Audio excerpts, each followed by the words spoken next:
Welcome to Backstage Money, real world finance for musicians. I'm your host, Jason K. Powers, and this is where music and money collide. Every episode, we sit down with working musicians and industry insiders who have been figuring it out in the trenches, so you can learn from people who are actually making it work. Today's guest is a co-owner of three different of Denver's live entertainment venues, the Oriental Theater, HQ, and the Federal Theater. And he built that footprint one venue at a time. The Oriental Theater was originally built in 1927, and Scott helped take it over in 2013. HQ came next when he and his partners reopened that space in 2020. And then there's the Federal Theater, originally a 1923 movie house that went dark back in the 70s or early 80s and sat empty for nearly 40 years before Scott and his partners brought it back to life in 2025. He also runs Carnaval de Sensual, Colorado's longest running burlesque variety show, which he started back in 2012 and is still going strong 14 years later. Scott, welcome to Backstage Money. Hi, thank you for having me. Yeah, I appreciate you getting on. It was fun to meet you recently at one of the venues and just kind of hanging out and seeing your involvement. And I think what stuck out to me was kind of a lot of venue owners that I've run across aren't actively day-to-day participating maybe. And you're kind of in there and checking on things and how's it going and what have you. And that's where it was good to get to visit with you quickly in there. But yeah. So I always like to start with everybody on kind of an origins story. How did you even get into this scene? I mean, you've been in this scene now for over 20 years, right? Well, no, not quite. About 15. Yeah, pretty randomly. I moved to Denver in 2009, and I actually had been a big fan of Elliott Smith in my college years, and a documentary was made called "Searching for Elliott Smith," but it was super indie and it didn't come to Denver. So I just on a whim emailed the website and was like, "Hey, how do I see this film?" And he's like, "Well, if you want to bring it to Denver, you can pay me X amount. I'll fly out with the film, show it. You can sell the tickets, whatever." And I'm like, well, I've never done anything like that before, but I really want to see this film. So I decided to do that. I ended up finding the Oriental Theater through this, rented the Oriental Theater, brought Mary Lou Lord out from Boston, showed the film, the filmmaker talked, met a bunch of local musicians to play like a solo Elliott song after the film, and just produced my first event kind of on a whim, and never thought I would ever do anything like that again. But it was super fun, had a great time, and met the people at the Oriental Theater. I owned a bar that was not at all a music venue at the time. It's just a small local neighborhood bar. And two of the owners at the time of the Oriental Theater lived near there and would come in. So I eventually sold the bar. They asked me to come join the Oriental Theater, and the rest is history. There you go. And there you are. Yeah. So what prompted your first big thing I think you had was the Carnaval de Sensual, right? Yeah. So then I also, after doing the Elliott Smith thing, I maybe had the bug. I actually kind of wanted to own a haunted house. I had this weird plan of owning a haunted house and went to some conventions and took some classes and like did all this stuff and thought I might own a haunted house, and then thought, what I should do is produce a Halloween themed event one year and try to get just like 400 or 500 people to come to something one night before I commit the time and money to try to get thousands of people to come to a haunted house over a month. Right. So I met the venue owner that the address that is now HQ for a long time before COVID was a punk rock bar called Three Kings Tavern. And I met Rev Jim, who was one of the owners of Three Kings. He booked me to produce a show. I came up with the name Carnaval de Sensual and did my first kind of Halloween-based show there. And it was a great time. Sold it out. Had a lot of fun. And kind of thought, well, I'll never do that again because I'll own a haunted house. And then later that winter is when I decided to sell the bar and was then joined the Oriental Theater, and we needed content at the Oriental Theater. And I was like, well, I could try to do that show again. And the show's never stopped ever since. And the rest is history also, right? Yeah. Yeah. So, Dot dot dot. what made each step feel like I guess, the right next move rather than an overextension because you now have a lot of things going on? I don't know if I recognize or feel overextension, I Hmm. suppose. Um, my entire career has been pretty random, and I just always like things fall into place. And at the end of the day, I think it all falls under operations, like putting an event together or running a venue or anything. All end up taking kind of a similar skill set to be successful, is one from what I've seen. And so, each step just sort of happened. The Oriental Theater happened as I described. Then COVID happens. Three Kings Tavern goes out of business immediately. And Peter and I were like, we should try to get that space, because what if one of the big, corporate giants takes it over instead, and this, place that's been a punk rock club for 15, 20 Yes. years becomes a brewery or a Live Nation venue or an AEG venue or something. So we just kind of went and did it. And I remember we did a shot one night. It was July of 2020 when we got the lease. And we took a shot and said, well, we're either smart or the dumbest people on planet Earth. I Yeah. guess we'll find out. And then years later, turns out the family that owns the property that is the Oriental Theater also owns the property that is the Federal Theater.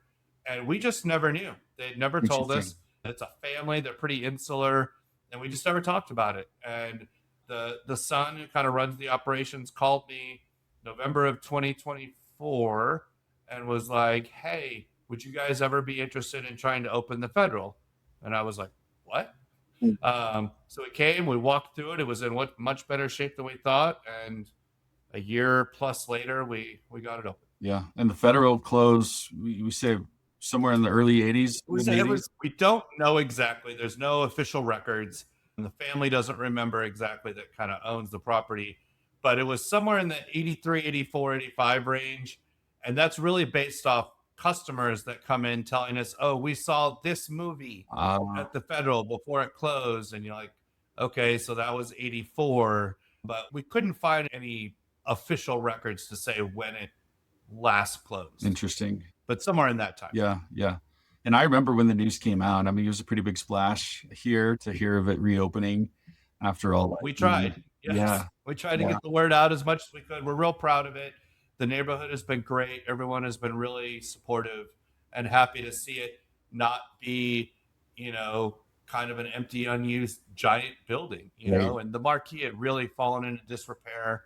And we had to spend a lot of money. The great people at Maury's Neon, who have been refurbishing neon signs and marquees for generations Mm. now, came out and did all the research, found out what it looked like back in the 60s, Oh, wow. and fixed it back up to that look. Very cool.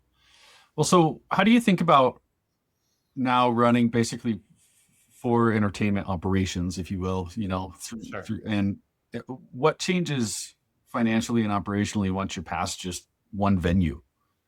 Like, is it just Like when you go from one to well, multiples. yeah, yeah. Yeah. It's all kind of the same, right? Each one has its own little quirks, Mhm. but the nuts and bolts of it, of making sure you're making some money and paying your staff and getting the artists paid and doing all that, the sort of nuts and bolts of it duplicate themselves Yeah. over the venues. And so the real advantage is booking power. Is like, hey, if we've got the smaller size club of HQ and the medium sized theater of the Federal and the larger theater of the Oriental, we can work with artists at various points in their career. And Mm. so, like, if you're a newer band and, three newer bands, you might draw 100 people total on a Thursday night. You could play at HQ and it kind of makes sense, right? Whereas you couldn't really play at the Oriental because we hold 1,000 people and it would be odd, right? But so it gives us just a more kind of line to be able to work with artists at various stages in their career and build that relationship with their booking agents and that their Yeah. artists. Yeah, that's great. Was there a point in that build where I guess it almost didn't work or where the math didn't really pencil in? where you had to I mean, honestly, it's been COVID, but that yeah. wasn't, that was an outside force that was unforeseeable, Mhm. right? But the last couple of years have been really hard for everybody. I think the economics of the music industry have shifted a couple of times over the decades, right? That late 90s, early 2000, when people essentially stopped buying music Yeah. and artists had to look to live performance to be their main source of income. Whereas in the 50s and 60s and 70s and 80s and kind of through the 90s, live performance was for a lot of artists a marketing expense almost to sell their music. Mhm. And so the vast majority of their income came from selling music, and a minimal came from performing live. And that is totally flipped. Yeah. Selling music has essentially gone away, right?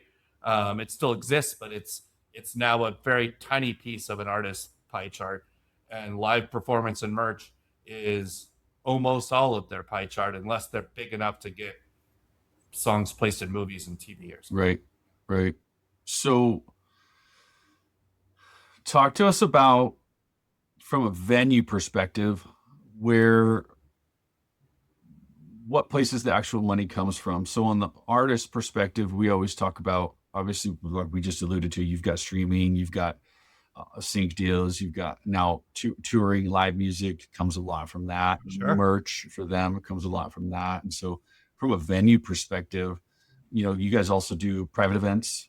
You do non. We do some private events. We do different things. We don't, I would say 85% of what we do is live music. Yeah. And then we do some comedy, we do some burlesque, we do some private rentals, we do some what I would call kind of adventure lifestyle films like ski films and Mhm. rock climbing films and this sort of thing, fly fishing that people come out to that are really into those particular hobbies to get hyped up for their seasons.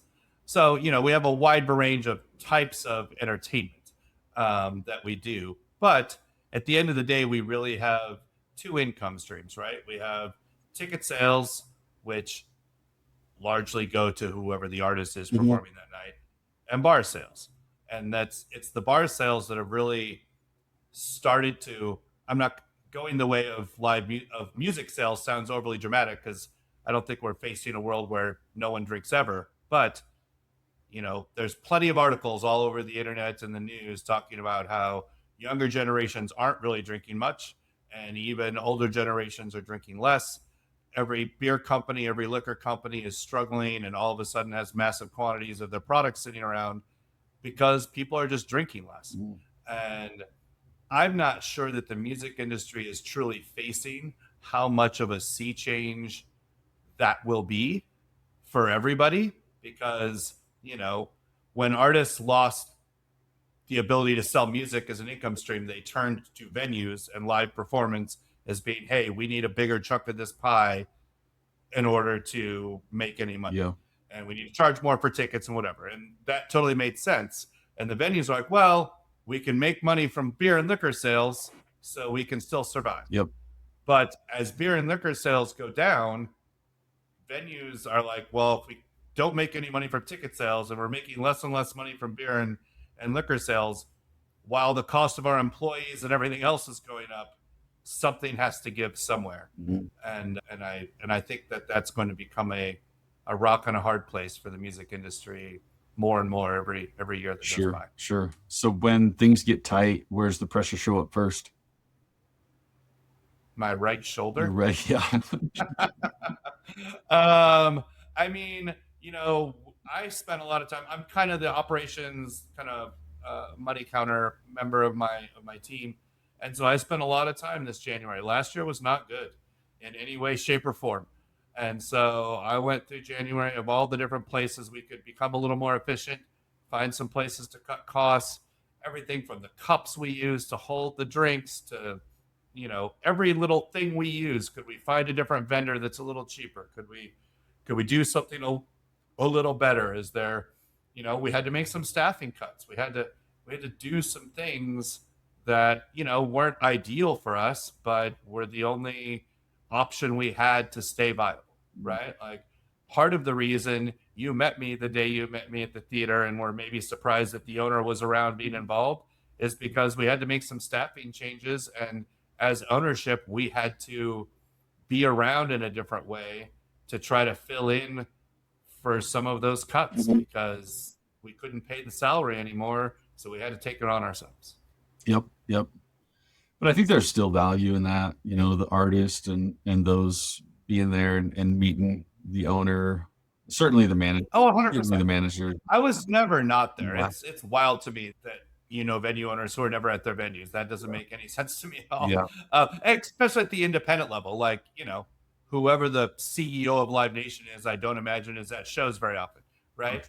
But if you're an independent company and you run 1 to 2 to 3 venues, and the owners aren't ever there, like all 3 of us are in our venues all the time, So I can't wrap my head around how it would work for the owners to not ever be around.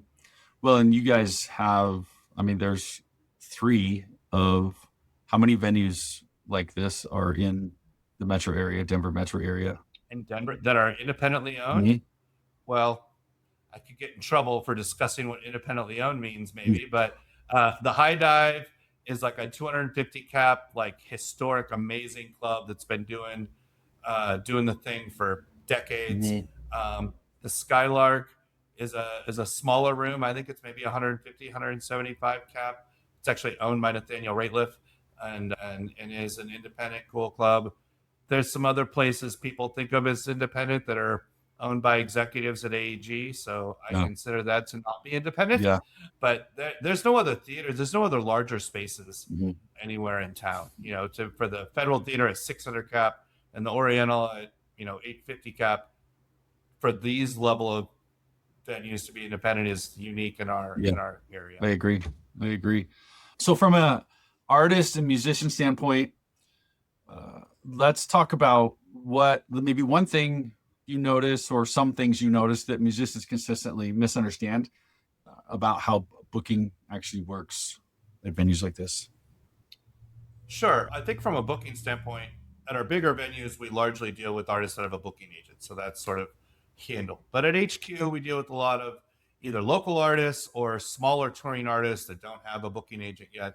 And I think that when they contact us, because what will often happen is we'll get an email, and some of them will be great. They'll have a press kit, they'll have links to videos and their Spotify and all that, so we can look at it and get some sort of judgment of what this artist might pull and whether we'd be interested in booking them and stuff.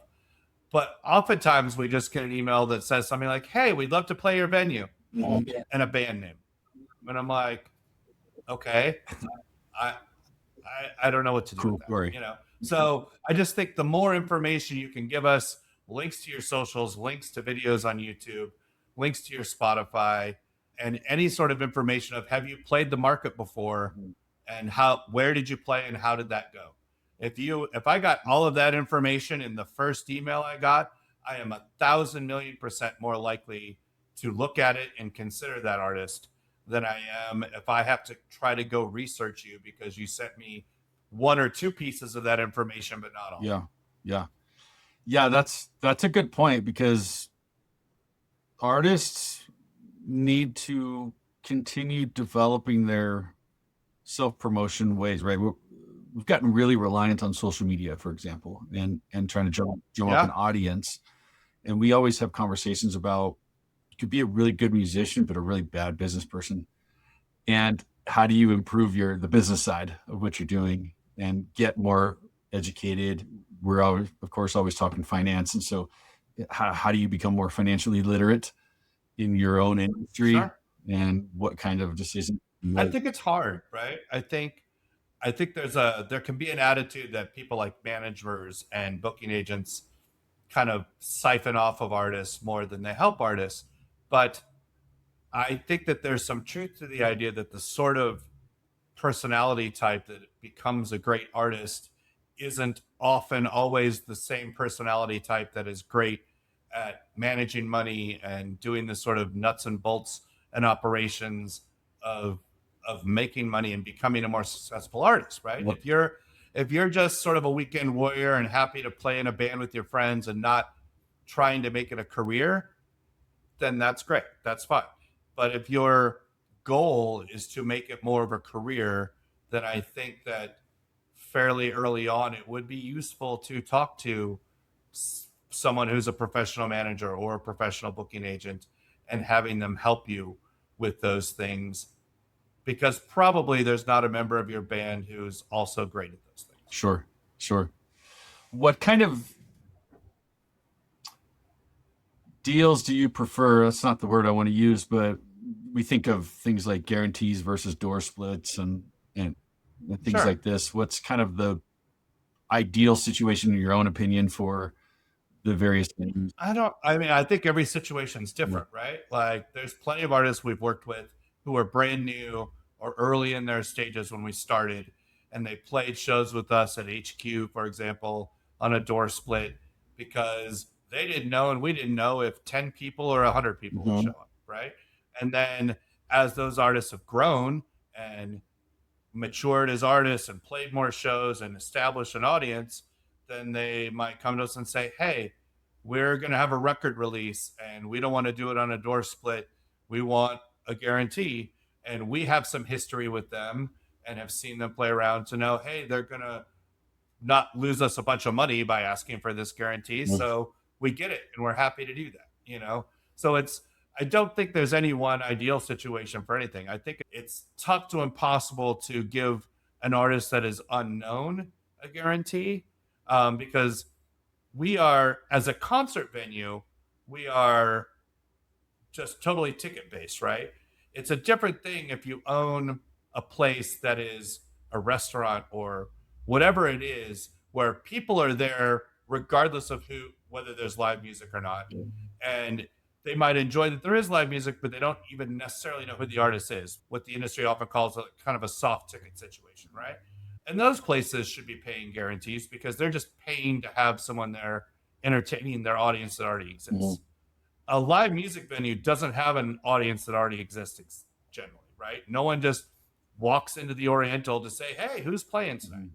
They come because they know one of the artists that's playing or they're familiar with a song or something like that, and they come out to check it out. And so that sort of hard ticket situation, early in an artist's career, I don't know how that's not a door split because that's just kind of how it works. But I'm aware that some places do terrible door splits.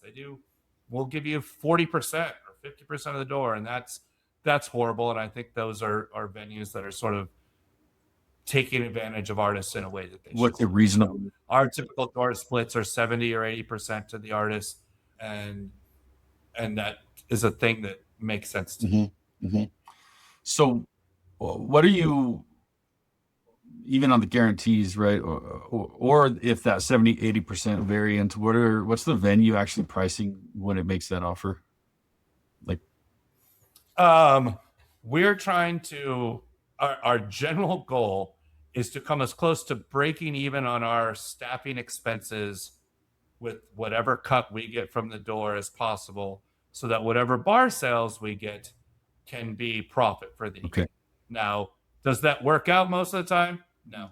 But that is our goal, right? So if we're getting 20-30% of the door, we're hoping that dollar amount will pay for the sound engineer that's there and the door and security staff that's there and whatever kind of marketing we might have spent $100 or $200 on a social media ads for a local show, something like that.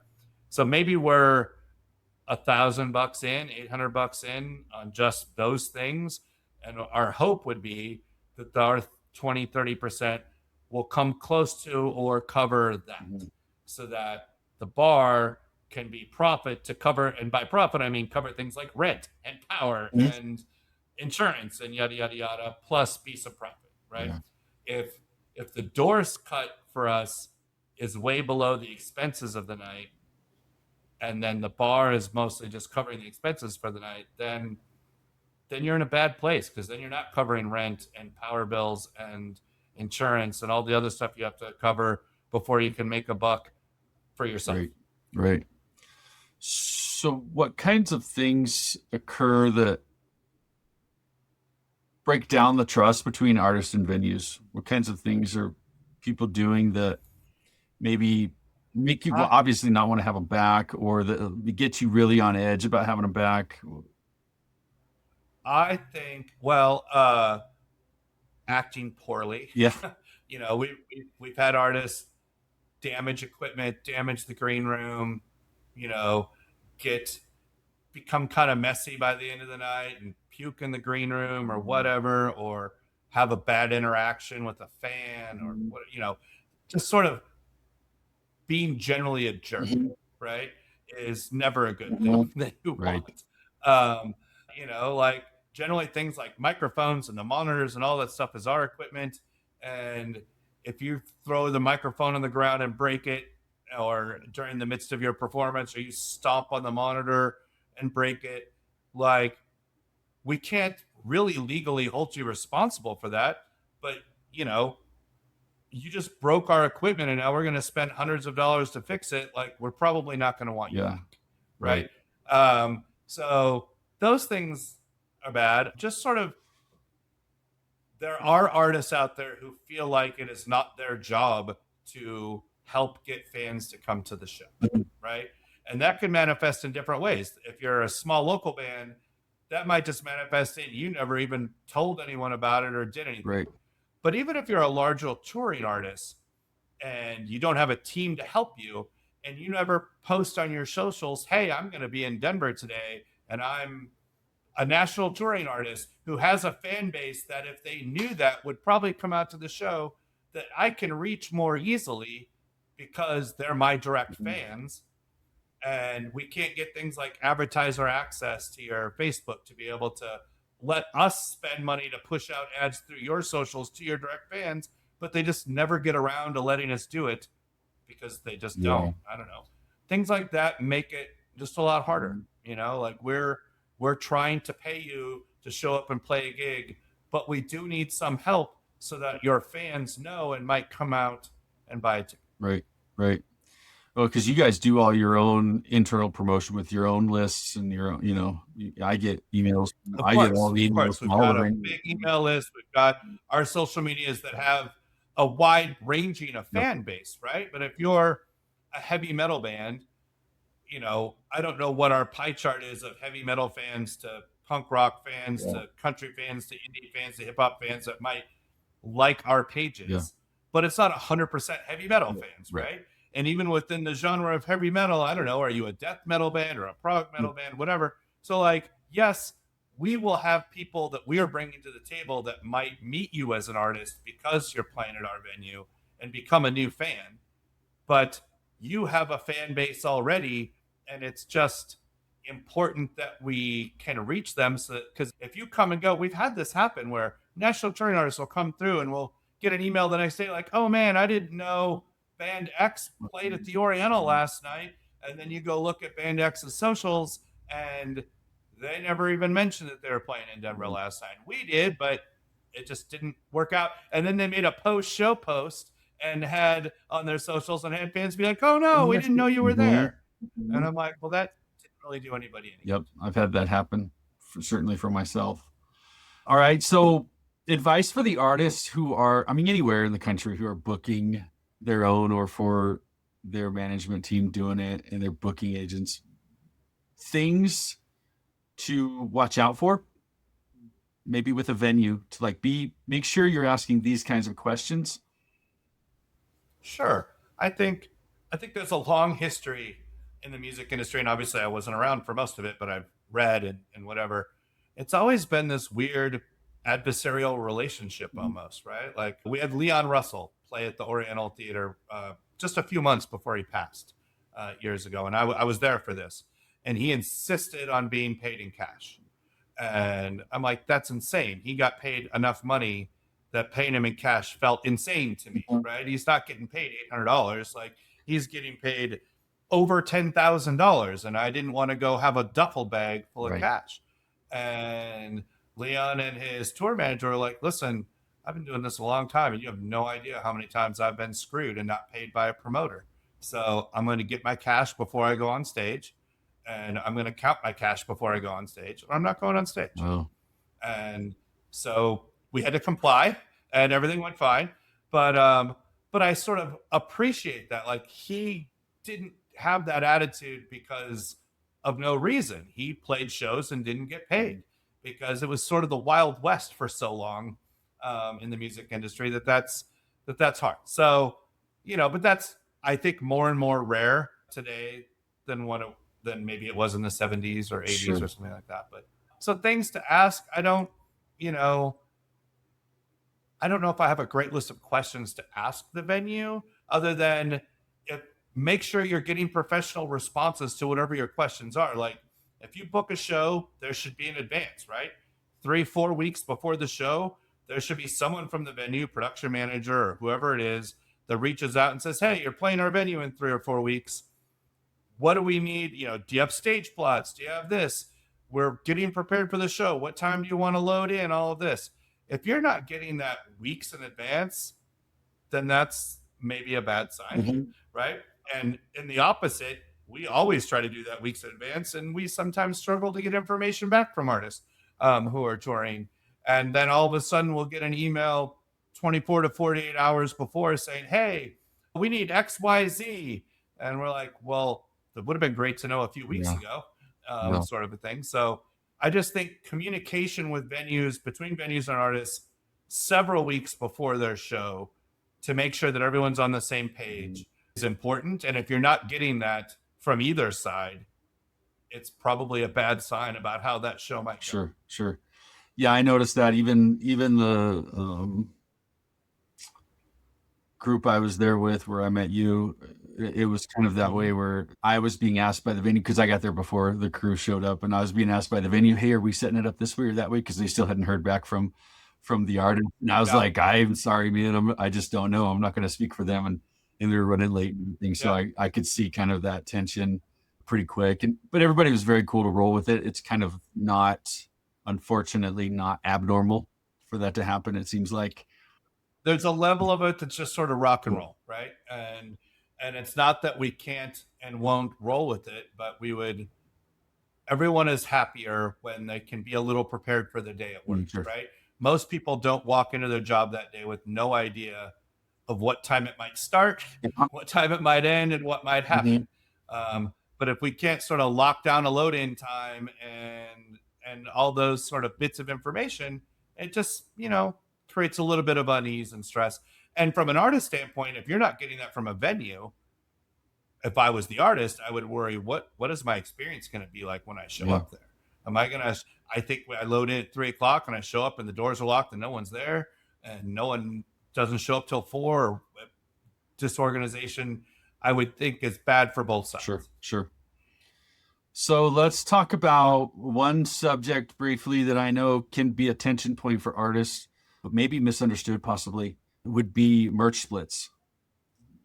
Sure. I have my venue owner opinion on this, right?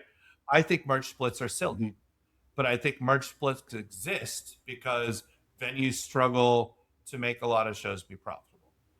There's another thing that I think is silly that may or may not go over well with your artists on this, which is catering buyouts, right? Like if we sign a contract to pay a touring band, well, I'm just going to say $5,000 is a generic amount. Okay, it costs $5,000 for this artist to come play my venue. Great, we agreed to that. Sign, deal's done.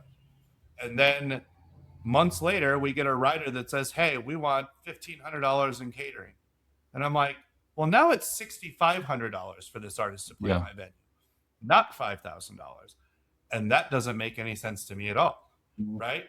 Do I think it's great for a venue to give an artist some drinks or some whatever? 100%. I'm not saying it should be zero, right? But it is often $500, $750, $1,000 or more, and they always more and more. They want it in cash. They're not sending us some. We want only green M&Ms and whatever sort of weird writers. It is a cash bonus that they're asking for. And so while I don't suspect this would be wildly popular, I've often had the thought, like, listen, let's get rid of both of these things. Let's never have any merch cuts, and let's make catering budget for every single show $100 per band and call it a day. And I think that would be great for both sides, except for I'm not sure artists would be happy with that. Mm-hmm. Mm-hmm. Yeah, I mean, it cuts both ways, right? And I think the artist, both sides, really need to see the other perspective, and the artist. I don't think $1,500 catering budget I mean, it's not should be, uncommon at all. It really isn't, and that's at our level. I can't even imagine. That's an artist playing an 800 yeah, person venue. What's an artist playing a 2,000 person venue or a yeah, 5,000 person venue? I don't own one of those, so I don't yeah, know. But I can't believe that number goes down, sure. right? So I just think there should be more Mhm. transparency. If they want $6,500 and not $5,000, then that should have been the deal negotiated at the beginning, and not tacked on to a rider that's sent along later. Yeah, Like there's just a lack of transparency involved in that I personally find yeah, frustrating. yeah. Any other? Another thing that I think ties in with the merch thing that is becoming more and more of a thing is this sort of VIP meet and greet Yeah, situation, which again is a touring artist thing and not necessarily a local artist thing. But these things end up costing us money, right? The artists either sell it themselves or sell it through a third party, or sometimes even ask us to sell it. Like, hey, fans can pay $50, $75, $100, whatever it is, to come and take a selfie with the artist and maybe get a signed whatever, mhm, right? And the artist wants 100% of that, which I get, except the artist wants security and door staff and help handling yeah, that. And the venue has to open a little early. And there's costs involved in all of that we just have to eat. And that isn't a great sure, situation either. So I think there's starting to get more and more pushback from that because everyone's doing it, and it becomes everyone's struggling for money, so everyone tries to steal from the next guy's yeah, plate, and it's hard. And I think if we all sat down around a table and talked in a transparent way, that there'd be ways to sort of get a better handle on understanding it all and come up with a plan that was sort of fair for everyone. Like, you should get the vast majority of that meet and greet money. I'm not saying you shouldn't get that, but for you to get 100% and then make me spend $200-300 on security and door staff and opening early and whatever doesn't make any sure, sense. sure. I think that's a great perspective, and one that is not ever mentioned is that perspective. Yeah. We have this conversation a lot about the meet and greet and who gets what, and I think just that understanding is necessary, right? More people understanding. There is an actual the lights are on. You got to turn the lights on. Well, it's not.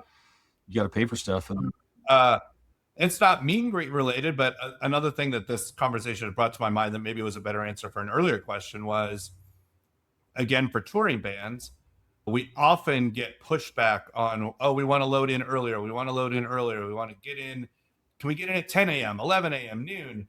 And what that creates for us and our staff is a day that is now 12, 13, 14, 15 hours long. Well, guess what? We got to pay overtime for that. We got tired staff and frustrated staff by the time we get to the show. And 99% of the time, the artist doesn't want that because it takes them that long to be ready before doors open. The artist wants that because they want a couple of hours between sound check and show to relax. right, But that's not how it works for the staff, right? And it's also an expense that wasn't in that original. Again, I agreed to pay you $5,000 and have a sound engineer and a light engineer and whatever there, but now you want those people to be there for 15 hours instead of 8. And so now I've got to pay those people hundreds and hundreds of dollars more, because it's not just more hours, it's time and a half and double time. yeah. And you've made the show exponentially more expensive for the venue, and that's a problem. Mm-hmm. I love the big picture thought of transparency. It would be Yeah. so much more advantageous for all parties if that were possible, Yeah. right? I mean, just to find a way, sit at the table, get on a call, have this discussion, just have open dialogue about it, versus Yeah. trying to hide your cards in a way, you know. I think that goes back to what I kind of mentioned about. I just think the history of Yeah. the industry was such sort of Wild West, right? And like the sort of old time famous promoters that you read books about or hear stories about, were always doing insane Yeah. things, right? Like those stories are interesting to read because they're insane, but they're also insane. Right. And no one would sort of choose a business to be like that, and there's got to be something between becoming so highly corporate as a couple of the biggest players are. Like you can be professional without having to become so highly corporate. Mhm. And I think that the industry could use a little more of that. Yeah. Yeah. Yeah, that's great. All right, let's pivot for a minute. I want to hear a fun story or two. I have, just for this show, I put it up in my background for those watching the video. I've got a autographed guitar here by Val Kilmer, Oh for his wow. role in The Doors, and he signed it, Light My Fire. And so I have that sitting here over my shoulder. But I hear you have a couple of good stories as well. So we were contacted. Val Kilmer did a whole Mark Twain thing back in I want to say it was 2017 or so. He did a Mark Twain one man show that he like wrote and performed live, like his theater. And then he started to have his health problems, and so he couldn't perform it anymore. But before that, he had filmed it. And so he did a little tour and came to the Oriental Theater on this tour. And he came to the venue. He showed the movie of the one man show, and he spoke to the audience, and that was great. So, and Val was just literally the nicest man on planet Earth for the entire time he was around. He walked the street. We've got a street. We're on the corner of 44th and Tennyson, and along Tennyson, there's a bunch of restaurants and shops and art galleries. And Val went and visited a bunch of them. He walked into the art gallery on the corner and bought a piece of art that was thousands of dollars. And just because he wanted to support the businesses that were Yeah. around. And he came into the venue and he went up to every single one of my employees that was working that night and offered that and thanked them personally, offered them a piece of merch, offered them an autograph. His manager was trying to stop him. She's like, "You're giving everything away, Val. Stop it." And they clearly had a long time, very friendly relationship. And, that's her job to try to protect. But he's a very wealthy man, right? The money he was making from that show would have made as much difference to him as it would for me to make $5, right? And so, but not everyone acts like that. He just was just so legitimately the kindest, nicest man that I've ever had around, and also by far the most famous person we'll ever have there, right? Because he's a giant movie star. No, there are rock stars that would be equivalent, but they're not going to come play an 800-person venue. Sure. So to have Val Kilmer there was really amazing, and just couldn't have been a more positive. Yeah, that's great. I have heard that about him, and just his personality and kindness, and he loves the arts, right? He loved the arts, and he sold his own art, for a long time, and until his passing. And yeah, that's fun. How about He was great. any other? You got any Corey stories? So I booked Corey Feldman when it was Corey Feldman and the Angels tour, and I was very excited for it. And Corey's show is what it is, and I wasn't sure what Corey's attitude towards his music and stuff was. Right? You don't know. It got a lot of sort of joking play on the internet, but I wasn't sure how he felt about it. So the day of the show comes, and the tour manager calls, and she's a little lost trying to get there. Turns out the tour manager is driving the RV. And so I go out front of the venue, and she comes down the street, but she's facing the wrong way, whatever. And she's like, "Well, hey, will you just jump in and tell me how to park or where to park?" And I'm like, "Okay." So I jump into this RV, and I look back, and there's Corey sitting back there with his arms around two of the Angels, just chilling in the back of his RV. And he's like, "Hey." I'm like, "Hey, this is weird." And so we get him parked, and we get inside, and I realized pretty quickly that Corey took the music very, very seriously. Like it meant a lot to him, and he cared that his fans enjoyed it on a level that is like, it was impressive. Like, I think artists care, but Corey would be like, do you think that sounded good? Like, do you think that people are happy? And I'm like, yeah, man, the sound check sounded great. And then he came out again after the show and shook some people's hands and was just like, did you like this song in particular? Did you think this sounded good? Like he just cared in a way that was unique. And I'm not going to say people didn't have their chuckles with Corey and his performance, but a lot of people came, and I got to tell you, it was fun and it was interesting to see an artist that some might imagine don't care or think it's a joke or is in on the joke or whatever. And I don't think that's the case at all. I think that he takes his music very seriously and he hopes to get better at it all the time. And it was a fun experience. Nice. All right, let's pivot before we wind it down to. I want to talk about the Federal Theater for a few minutes.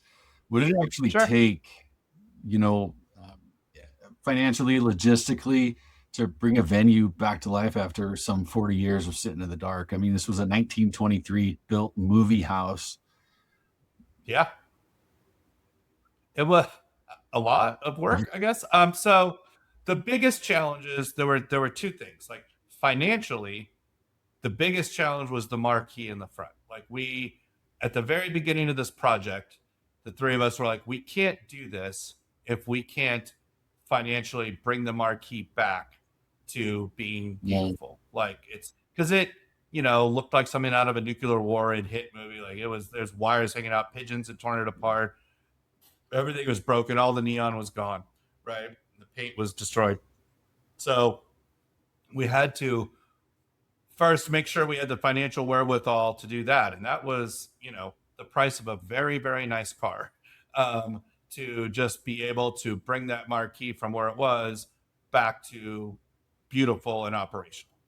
We got lucky on the inside, and I say lucky, but we probably wouldn't have done the project if the inside had required, we didn't have $1 million budget, right?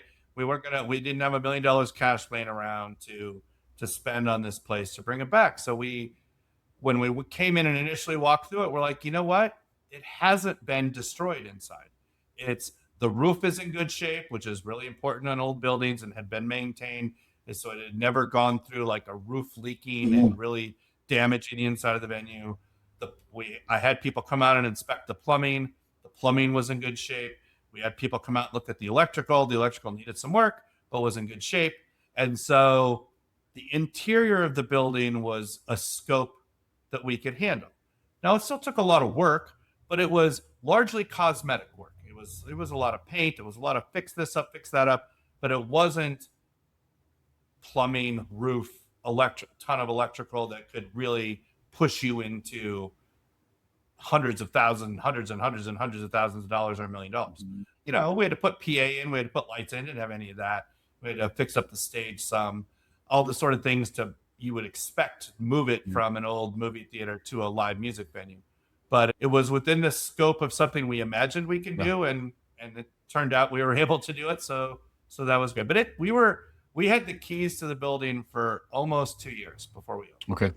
So it was a long process. And then the other real challenge was taking a place that had never had a liquor license and walking that through all the steps with the city to get a liquor license, because it had not been going through inspections went from one business to another over the decades.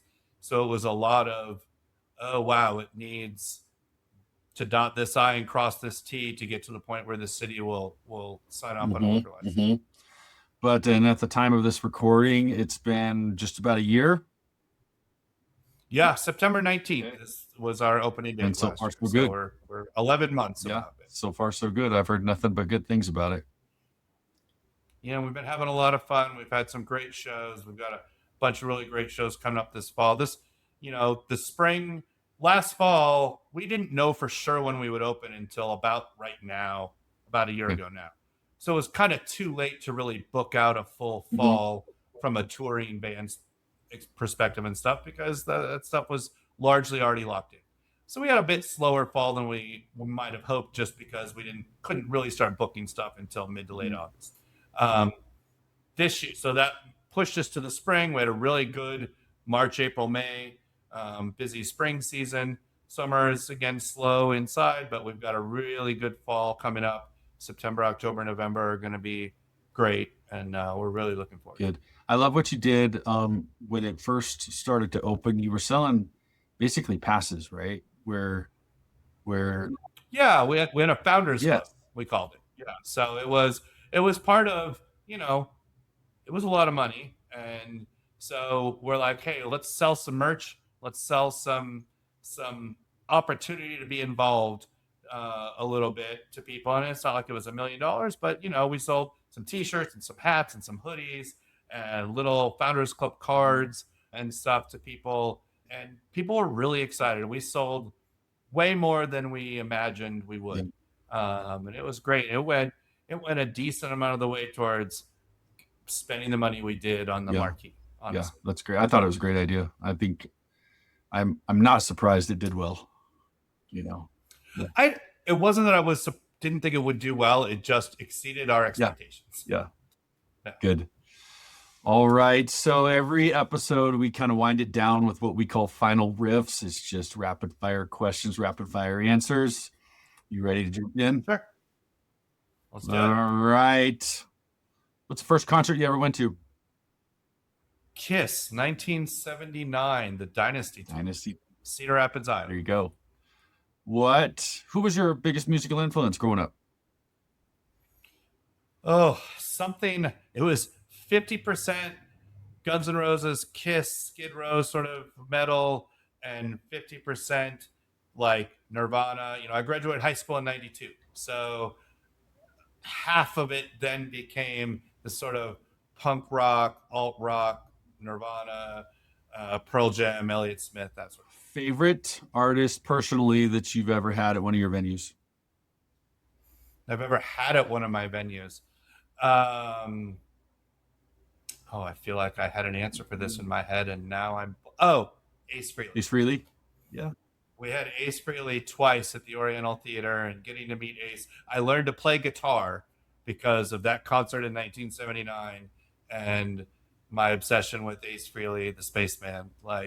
And so getting to meet him and having him be nice, I was so worried. I'm like, if he's a jerk, I'm going to be so sad.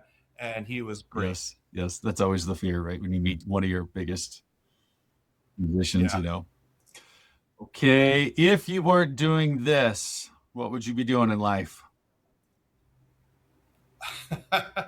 My career has been so random that I have no idea. I could tell you I went to college to be a writer and imagined myself being the next Tom Wolfe or Ernest Hemingway or something. It didn't really work out, but I will dream that it would be something like that. Perfect. Good. All right, Scott, this has been great. I love you sharing a look behind the curtain of what it takes to run venues and helping the artists see things from a different vantage point. The open communication perspective, I think, is great. So I appreciate you doing that. If you guys are in Denver, go check out the Oriental Theater, the Federal Theater, or HQ. And if you want to see Scott's Otherworld, Carnival de Sensual, Halloween shows coming up, what is the Halloween show? It's October 9th at the Federal Theater and October 10th at the Oriental Theater. All the shows, they combine burlesque, a little bit of drag with aerial. It's a very performance art, kind of weird, interesting situation. And if you think you know what burlesque is and you imagine feather fans and boas, I highly recommend you come out and see the sort of wackiness that we put on stage. There you go. It's a good time. And we'll put links to all the venues in the show notes for you guys to check it out. Get on their email list so you get notified in case your artist doesn't tell you that they're coming through Denver. And we'll get you connected that way. So that's it for this episode of Backstage Money. If this helped you think at all differently about the money side of your career, share this episode with someone you think needs to hear it. And for your own world in music and finance, if I can help you in any way, head on over to my website at 1024wealth.com/music. And that's it for now. Scott, thank you so much. And we'll catch you guys next time. Thank you.